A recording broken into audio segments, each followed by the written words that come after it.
Welcome to Better Than Ever Live, wherever you're watching or wherever you're listening. I hope you're making today your masterpiece. In this Better Than Ever Live, we're going to talk about platelet-rich plasma, or PRP, what it is, why it might work, what injuries PRP might be especially useful for, maybe tendon and ligament injuries like tennis elbow, plantar fasciitis, rotator cuff problems, Achilles tendonitis, patellar tendinitis, and much more. My name's Dr. David Geier, double board certified orthopedic surgeon, sports medicine specialist, and media medical expert. I help you feel and perform your best regardless of age, injury, or medical history. And again, as I say twice a week, every time, and in every other video I ever do on YouTube and everywhere else, understand in this live stream, I'm not giving you medical advice. This is meant for general information and educational purposes only. Robert, it's good to see you. I hope you're staying warm in your neck of the woods. If anybody, Robert or anybody else, if you have any questions, any comments about either PRP,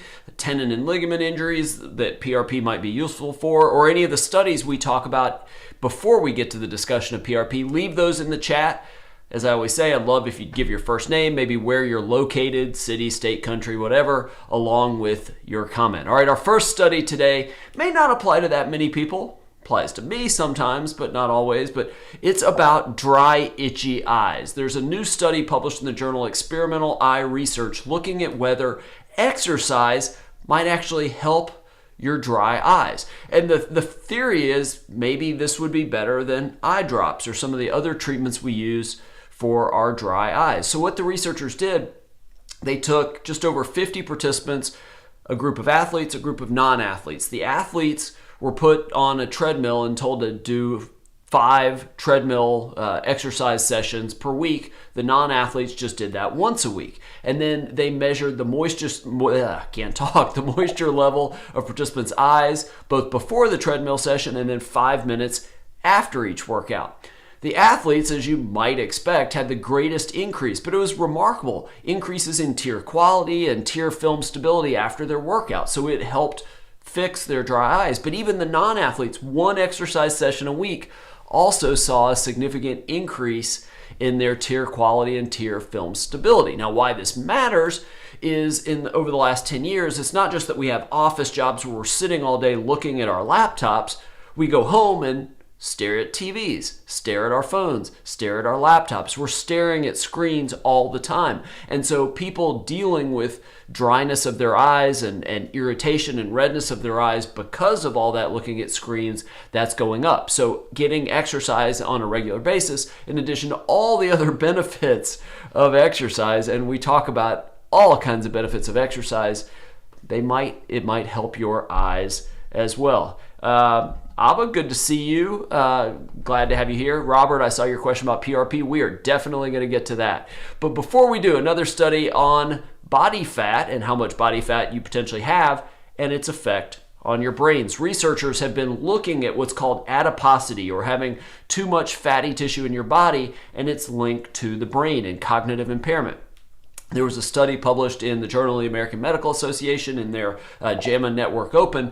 And what these Canadian researchers did, they took over 9,000 participants and actually measured their total body fat and their visceral fat, the fat predominantly around your organs in your abdomen, around your liver, around your spleen, around your kidneys, around your stomach and intestines. And then all 900 of them took 2 cognitive tests. What they found is that the higher your total body fat and the higher your visceral fat, both of those were significantly associated with lower scores on those 2 cognitive tests, even more so on the one that measured your processing speed, basically how quickly your brain worked to solve a problem and that kind of thing.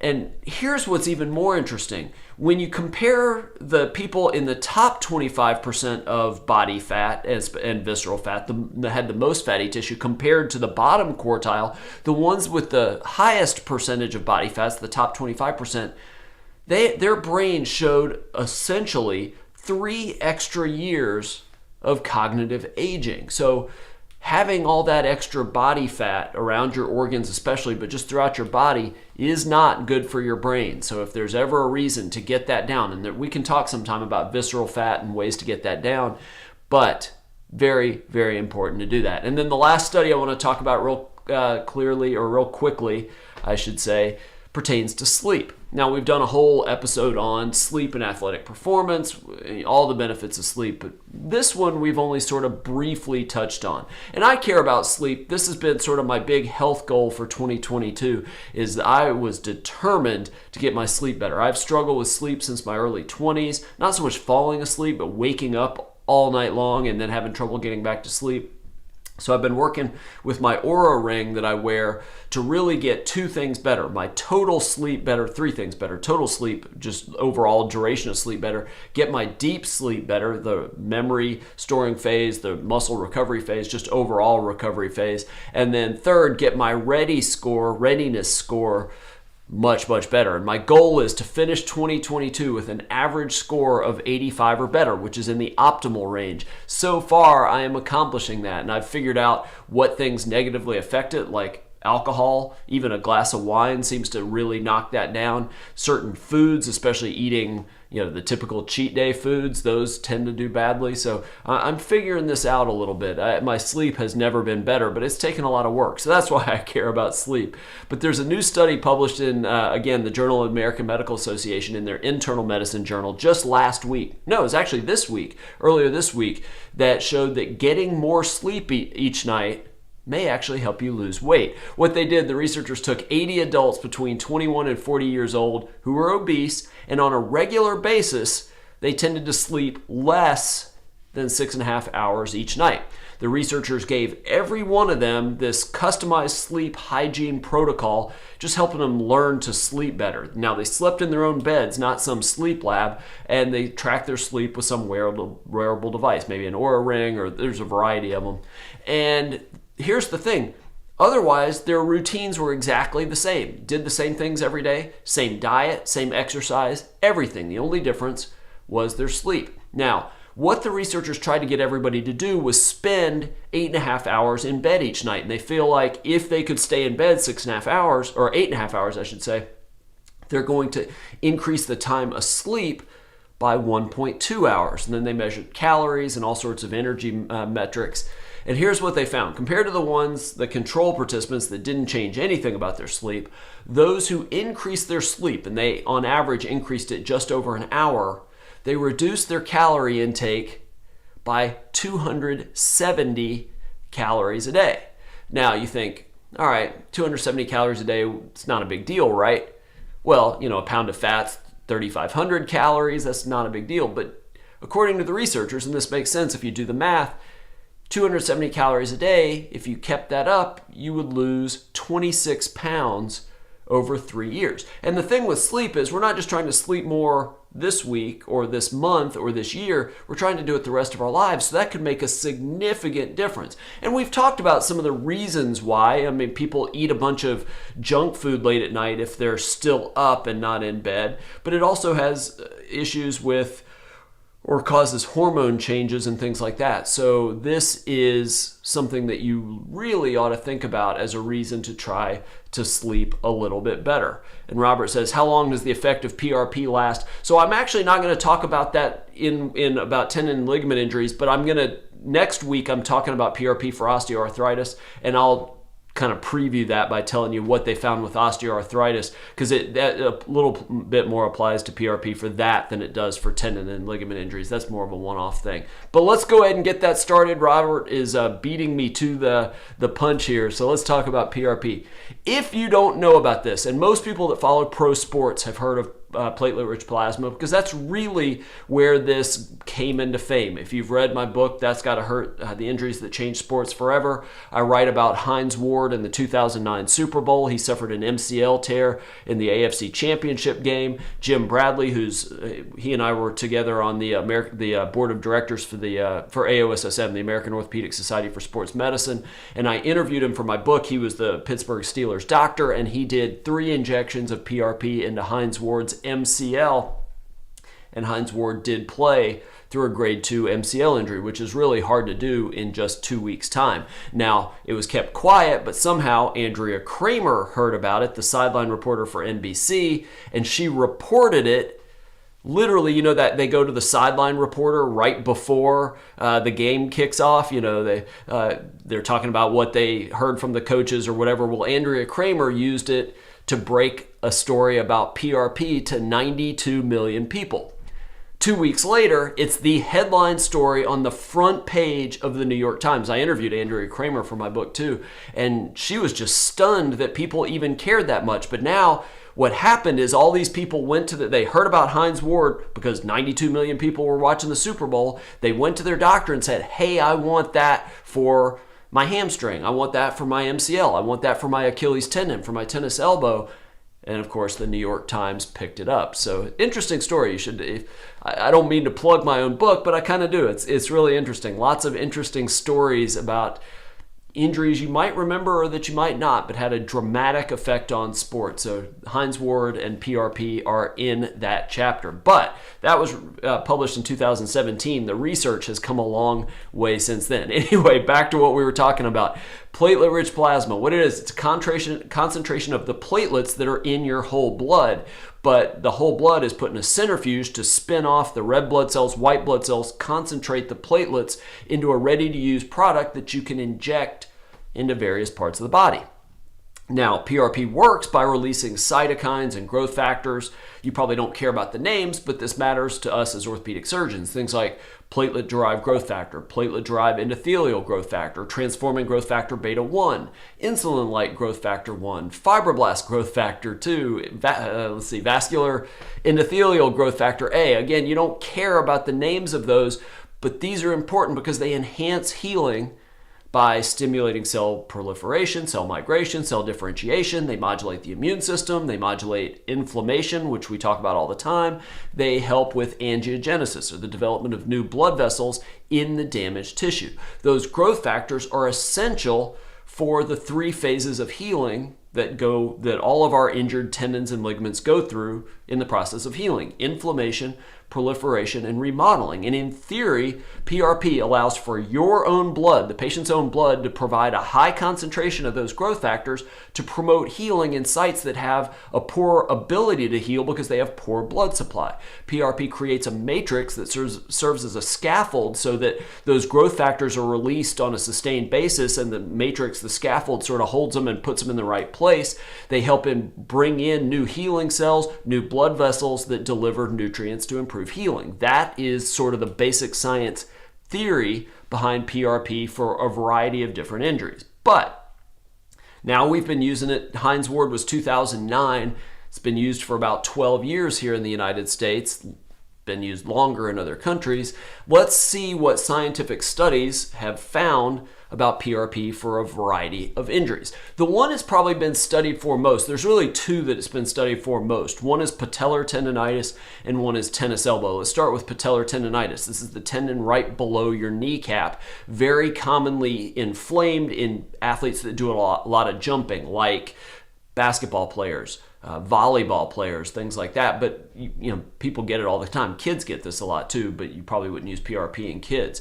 But 2 different studies I found showed that PRP for patellar tendonitis was much, much better than just a saline injection control or dry needling a year after the treatment was performed. It was also better than shockwave for pain related to patellar tendonitis. And I actually like shockwave treatment for patellar tendonitis, even though the patients don't enjoy it all that much, right? At least the first time, but I've had good success with shockwave. But PRP did better than shockwave, did better than dry needling, and it did better than just a control saline injection. Now, that was at a year later. Robert, we're going to get to your comment about how long it lasts, because that does play a role when I talk about a year. But before I do that, there were 2 other randomized control studies showing no real difference between PRP or shockwave or dry needling at 2 to 3 months after the treatment, but there was a significant benefit to PRP 6 months and a year later. Same way PRP did that with cortisone shots and ultrasound.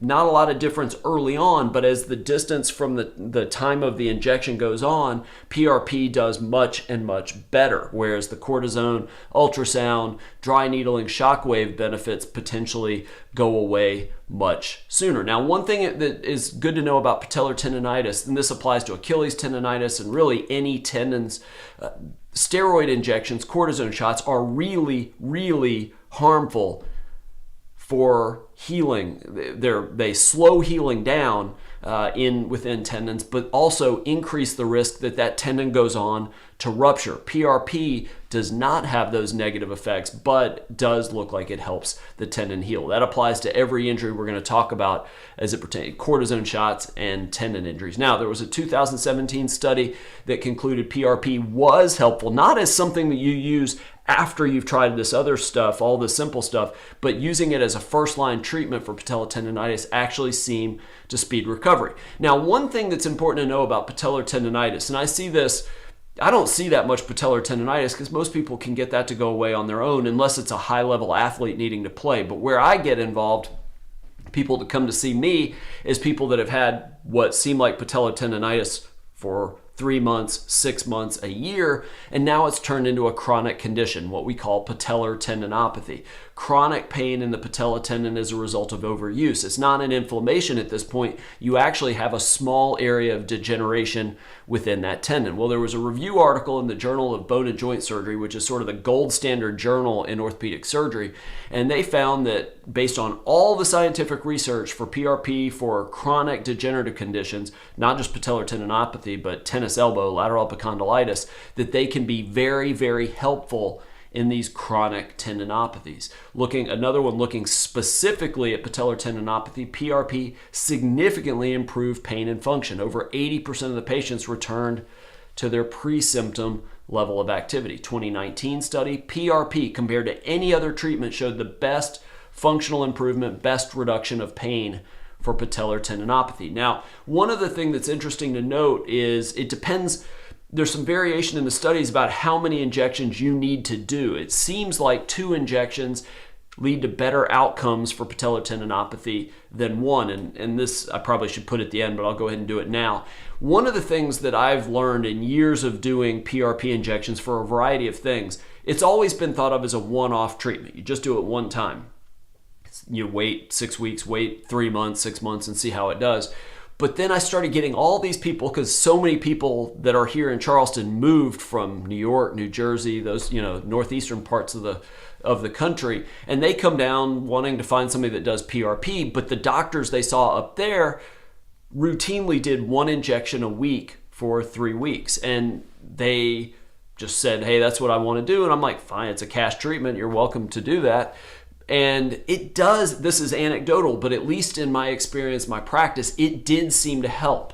Now, that's a lot to ask because that's paying cash 3 times, but there is that. All right, another area that has been looked at and studied a lot is another chronic degenerative tendinopathy like patellar tendinopathy, the tendon under the kneecap, but that's with the Achilles tendon.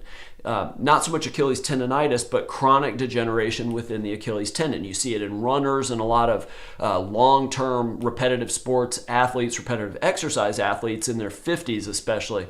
PRP doesn't seem to be as good for Achilles tendinopathies. There was a randomized double-blind prospective trial, said it was no better than a steroid injection. Another one concluded 2018 study looking at injecting PRP into the Achilles tendon, said it wasn't helpful as a conservative treatment option. It doesn't mean that I won't consider it sometimes if people have really tried everything else they want to try, but now you also can think about some of the things we've talked about before, things like BPC and things like TB4, thymosin beta 4. I'm not saying that you should do that, but those are other options in addition to platelet-rich plasma. Now, let's talk about tendon injuries of the shoulder and elbow, rotator cuff injuries. And these are a spectrum of injuries. They're not always full tears. They can just be impingement of the rotator cuff or sort of a rotator cuff tendinitis. Could be partial tears, can be complete tears. I found a meta-analysis of 37 studies looking at PRP for rotator cuff tears.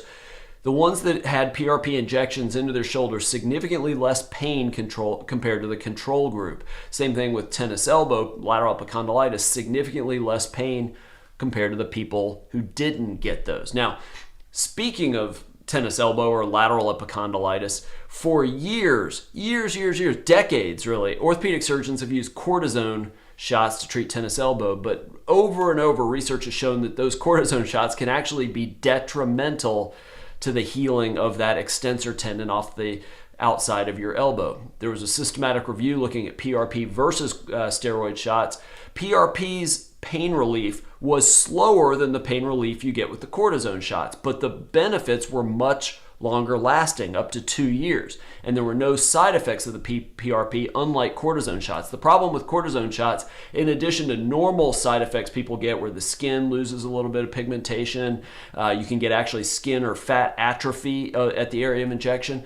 But most importantly, when you inject a steroid, like I talked about earlier, when you inject a steroid into a tendon, it can weaken that tendon, actually make it more likely to rupture. Again, with another study with tennis elbow, lateral epicondylitis, in the first few days after the injection, even the first few weeks after the injection, PRP doesn't seem to do any better than cortisone shots. But by 6 months on, PRP blows it out of the water in terms of pain relief and overall recovery, overall healing.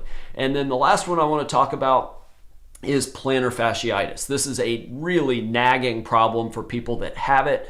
85% or so of people do fine. It goes away really quickly. But the 15% of people that get that pain on the arch of their foot right at the base of their heel, it's a really tricky problem. There was a 2018 study that looked at steroid injection versus PRP injection for plantar fasciitis.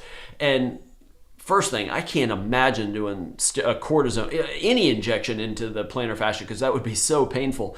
But I have seen several patients, or heard about it from my colleagues, that actually had the patients rupture their plantar fascia after somebody had injected cortisone in it. I am really, really reluctant to do a cortisone shot for plantar fasciitis. One study I found 2018 said they were about the same in terms of effectiveness for plantar fasciitis, but a 2020 study showed that PRP led to a much greater improvement in pain and functional outcome compared to cortisone shots. Again, that's for plantar fasciitis. Now, one of the things you have to understand about the research here is and I'll talk about this next week with osteoarthritis, there's a huge variability in how PRP is prepared, how it's concentrated. There's leukocyte-rich PRP, white blood cells in it. There's leukocyte-poor PRP. There's one spin, which is what I had in my last two practices that's okay, but there's two spin processes that really concentrate the platelets better, which I love. There's different amounts given. The ones typically that are done by Arthritis and others, it's typically you draw 20 or 30 milliliters of blood. You spin it and it leaves about 3 to 4 milliliters of PRP, but the system that we use, and we have a nurse that does it, not just some medical assistant, so she can draw with her system, she could draw a gallon of blood if she wanted to, but we can make 20 or 30 cc's of PRP if we want. Typically I go around 8, maybe as high as 10, but then not everybody has the same amount of platelets in their bodies. And so if we did the exact same procedure with me compared to you, the amount of platelets, the concentration of platelets may be different. That's what makes a lot of the studies about this really difficult. But at least what I can tell you is that it's a reasonable thing to consider and talk to your doctor. Again, this is not medical advice, but talk to your doctor about PRP for a variety of these tendon and ligament injuries, MCL injuries, patellar tendon, quad tendon, Achilles, even though I said the Achilles, the research hasn't been that good, tennis elbow, the lateral epicondylitis, maybe golfer's elbow, medial epicondylitis, rotator cuff problems.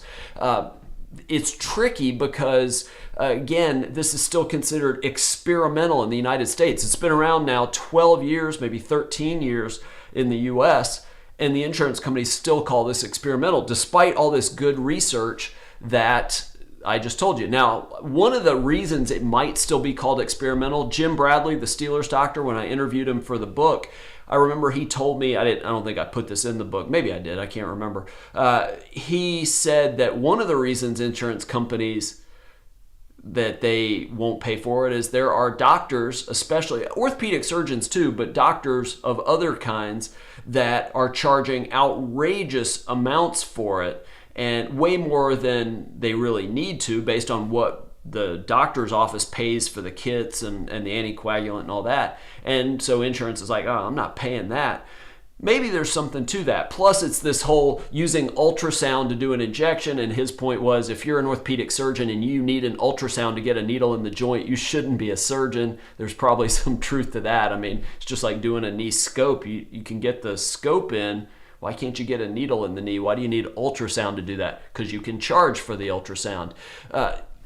there's probably a lot of reasons with all this stuff being experimental, despite good research. The FDA is part of this. There's a lot of theories. But having said that, this is one that just about every orthopedic surgery office in the country at least offers. It's a cash payment, again, not paid for by insurance, but for these chronic non-healing things, it can be a lot better than cortisone, not just because of the research I've shown that says, hey, this works better, but also there is some real downside to cortisone shots into these tendons.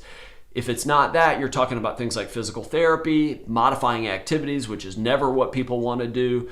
Sometimes braces or straps or taping, like we talked about, dry needling, shock wave, acupuncture, a lot of variability there. And what's starting to come, what we talked about, I did a video on this, 3-4 weeks ago, peptides like BPC 157 for tendon injuries you're going to start hearing a lot more about as well. But I am enthusiastic about platelet-rich plasma. I do feel very strongly it matters where it's done, how good the system is, how concentrated the platelets, how much PRP you're actually injecting.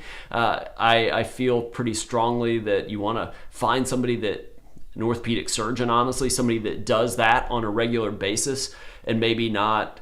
And I have nothing against chiropractors, I really don't, but maybe some of these alternative people that don't necessarily know exactly what they're treating. They don't read the MRIs, they don't do all that. So it's worth talking to your doctor about. I would never, just like any of this other stuff, promise somebody, hey, this is going to work. But depending on the nature of the injury, it can be an alternative to getting it to heal, hopefully short of surgery. All right, that's all I've got as far as PRP. Robert, I hope that answered your question. As far as how long does the effect last, one of the things with the discussion of osteoarthritis, so for tendon and ligament injuries, in theory, it gets the tendon or ligament injury to heal, and then great, you're done. But with a problem like osteoarthritis, it's somewhat related to modulating the inflammatory response and helping a little bit cell growth and proliferation to try to rebuild cartilage.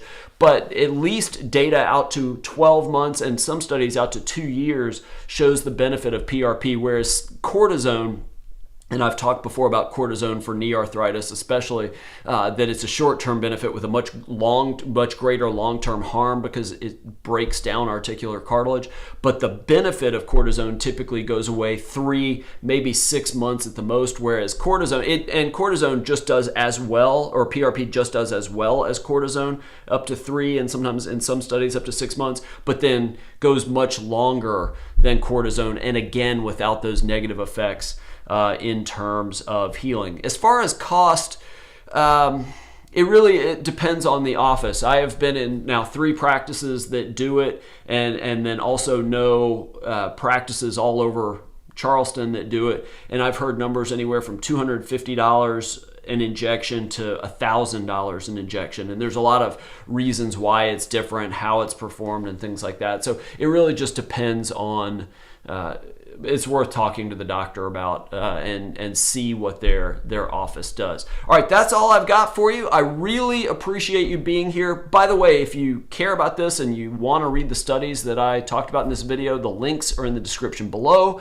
If you like videos like this and you're not already subscribed, if you like live streams, if you like recorded videos that aren't live, things on healing and recovery from orthopedic injuries, health and wellness, whatever it is, because you want to feel and perform your best regardless of age, injury, or medical history, subscribe to this channel, ring the bell, click the bell to be notified when I put a new video online or when I do a live stream. Now, if you have a tendon or ligament injury, you want to see somebody who knows about all these types of injuries in athletes and active people, I'd be happy to help. Again, I'm a double board certified orthopedic surgeon, sports medicine specialist. I talk to patients about all your options to recover from injury, not just surgery, cortisone shots, physical therapy, things like that. If you're interested, go to my website, drdavidgeier.com. Go to the contact page in the upper right of my website. You can request an appointment to see me. The link to that is in the description as well. I'm Dr. David Geier. I really appreciate you being here, and I look forward to helping you feel and perform better than ever. And last thing I'm going to say real quick,